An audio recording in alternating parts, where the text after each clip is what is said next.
যে নিজের গুমের শিকার ভুক্তভোগী, যে প্রধানমন্ত্রী নিজের টর্চারের শিকার, তারা কেমন করে এই আইন বাতিলের পরামর্শ দেয়? মাননীয় স্পিকার, সে অন্ধকার ঘরে আমরা মৃত্যুর প্রহর গুনছিলাম, আমরা বলে দিয়েছিলাম এই অন্ধকার ঘরে আমাদের মৃত্যু হচ্ছে। কীট পতঙ্গ পিঁপড়ার টিকটিকের সাথে কথা বলতাম, মনে হতো যে মৃত্যুর থেকে হাজার গুণ ভালো। কিছু বাচ্চা ছেলে মেয়ে জীবন দিয়ে, চোখ হারিয়ে, পা হারিয়ে ফ্যাসিবাদকে বিতাড়িত করে আমাদেরকে আবার দুনিয়ার আলো দেখার সুযোগ করে দিয়েছে। এই সংসদকে যদি বলতে হয় তাহলে বলতে হবে মুসলিমদের মিলন বেলা। একটি অন্ধকার ঘর থেকে ফিরে এসে যেখানে আমার মতো আরো শত শত লোককে নিয়ে যাওয়া হয়েছিল, কিন্তু তারা আর ফিরে আসার সৌভাগ্য তাদের হয়নি।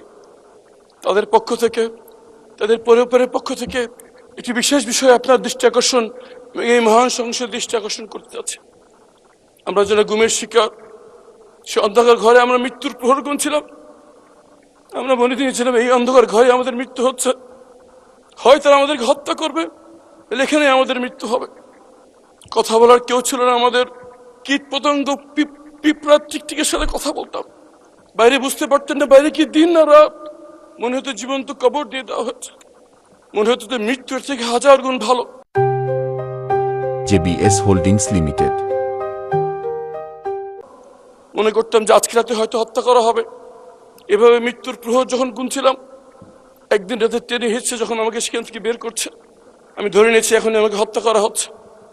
আমি সূরা ইয়াসিন পড়া শুরু করলাম যাতে মৃত্যুটা সহজ হয়, কিন্তু পরে জানতে পারলাম কিছু বাচ্চা ছেলে মেয়ে জীবন দিয়ে, চোখ হারিয়ে, পা হারিয়ে ফ্যাসিবাদকে বিতাড়িত করে আমাদেরকে আবার দুনিয়ার আলো দেখার সুযোগ করে দিয়েছে। মাননীয় স্পিকার, এই সংসদকে যদি বলতে হয় তাহলে বলতে হবে মুসলিমদের মিলন বেলা।